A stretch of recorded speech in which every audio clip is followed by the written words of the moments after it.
In the twilight of the centuries, amidst reports shrouded in mist and chronicles of distant battles, traces emerge pointing to the unusual use of bees as instruments of terror. Documents and diaries of 18th century officers, though filled with exaggerations and myths, allude to episodes in which armies, in the midst of sieges and despair, turned to nature to sow panic. Dispersed references in letters and field reports suggest that, in certain campaigns of the Ottoman Empire and European conflicts, bold strategies attempted to channel the impulse of swarms, making the buzzing a lethal and symbolic weapon. These sources, although rare and often contested, reveal an attempt to transform what is sweet and industrious into an agent of disorder. The historian encounters fragments that, even though immersed in poetic and enigmatic language, testify to the audacity of commanders who sought in nature itself an answer to the horror of war. Among the echoes of the battlefields, the sound of bees becomes a lament, a silent cry that exposes the inversion of natural roles and the collapse of ethical boundaries in the face of desperation.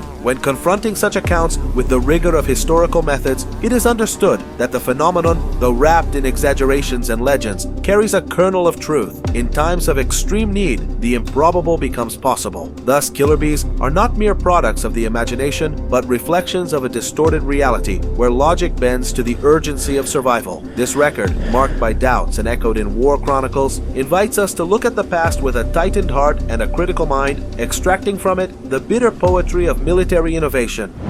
Amidst the brutality of medieval conflicts, reports emerge that, as grotesque as they may seem, are immersed in the desperate attempt to humiliate and destabilize the enemy. Letters exchanged between officers and chronicles of the 100 Years' War point to the use of projectiles made from organic matter, thus transformed into feces cannons, a weapon that, although unusual, was not entirely foreign to the warfare strategies of dark times. These documents, sometimes fragmented, sometimes recounted orally in taverns, reveal a facet of war where the repulsive becomes tactical and disdain becomes an instrument of power. Historical records, even though marked by doubts and controversies, offer a glimpse into the extreme atmosphere that led leaders to explore the limits of what was acceptable. The use of what many consider the essence of the vile and despicable overflows traditional logic, but finds support in accounts that highlight the moral degradation of wartime. Amid siege and hopelessness, the fetid weapon was not only a military device, but a cry of power that found itself compelled to resort to the unthinkable in order to claim victory. By analyzing these episodes with a critical eye, it is possible to perceive that behind the horror and irony, there was an attempt to dehumanize the enemy to the point of stripping away their dignity. The feces cannons, with their repulsive load, thus become a poetic symbol of the degradation of values in times of war, a bitter fact, and at the same time, profoundly human. This strategy, recorded in chronicles and memoirs, though controversial, challenges us to recognize the complexity of military methods and reflect on the limits of ethics in times of desperation.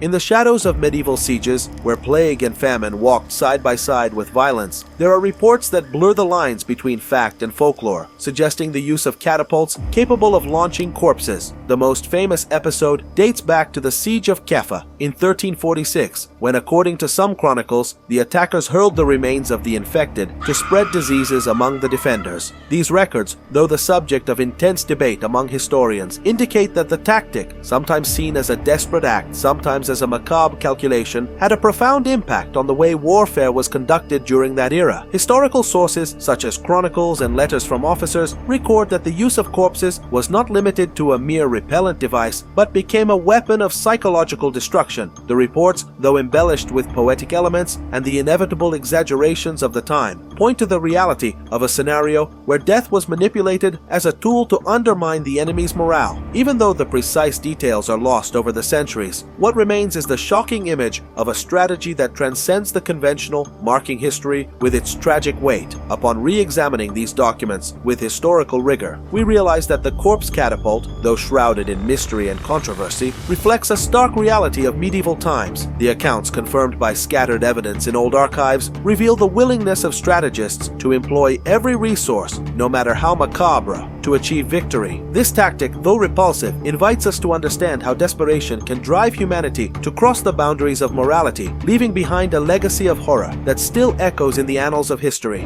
On the threshold of the 20th century, during the dark days of World War II, experiments emerge that mix scientific innovation with the hopelessness of the battlefields. Declassified documents from military agencies reveal that, in secret laboratories, the possibility of using rodents, small, clever, and persistent rats, as vectors for explosive charges was studied. Although many of these projects were aborted or remained secret, there is evidence confirming that the idea, as absurd as it may sound, passed through the annals of military research as an extreme attempt to turn the insignificant into a weapon with devastating psychological effects. Reports from agents and researchers of the time describe experimental sessions where rodents were equipped with rudimentary devices in an attempt to create a weapon that could penetrate enemy defenses with their agility and stealth. These studies, documented in reports that mix scientific rigor with the almost cinematic tone of desperation, show the willingness of governments and military leaders to explore every possible avenue, even when the line between innovation and insanity became thin. The dynamism of these reports, corroborated by secret files, attest to an era in which the impossible was taken seriously and morality dissolved in the pursuit of strategies that bordered on the surreal. When confronting this evidence, the modern historian faces a dilemma: how to separate science fiction from the raw reality of wartime experiments. The research on explosive rats, though wrapped in mystery and subject to revisions, demonstrates that in times of extreme conflict, human creativity can take on forms as unusual as they are dangerous. This legacy, marked by the audacity to transcend ethical limits, reminds us that the desperation of war often challenges logic, leaving us with stories that, even the most absurd, have a kernel of documented truth.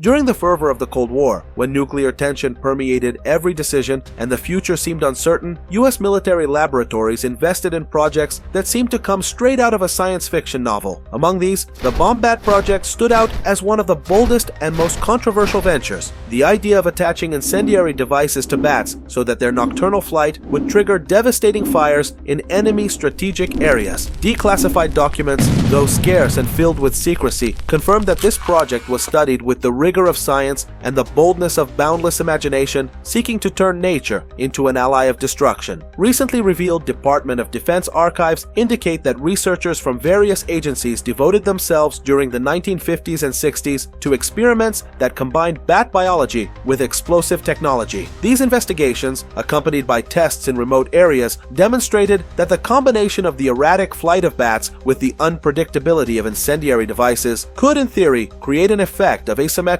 and disorienting devastation. Although the project never went beyond the experimental phase, its existence reveals the depth of desperation and the capacity to transgress ethical boundaries in a period when every strategy was evaluated under the shadow of nuclear fear. After the Japanese attack on Pearl Harbor in 1941, the United States began planning revenge against Japan. One of these plans was created by dentist Little S. Adams, who devised Project X-Ray, in which bats would carry time bombs to explode in Japanese cities. He studied bats, especially the Tatarida brasiliensis species, and believed these animals could travel long distances and carry explosives. In 1942, Adams sent his proposal to the White House, and surprisingly, the plan reached President Franklin Delano Roosevelt. With the support of First Lady Eleanor Roosevelt, Adams worked with experts to develop the bombs that would be used by the bats, despite the idea seeming unusual. The historical criticism of these episodes does not seek to glorify the absurd, but rather to understand the context in which such ideas emerged. The bomb bats, shrouded in secrecy and ambiguity, symbolize the intersection of science, war, and the immense psychological pressure of a world on the brink of collapse. So which weapon do you think is the strongest? Leave it in the comments. Like and subscribe for more videos, and leave your suggestions for future topics. See you next time.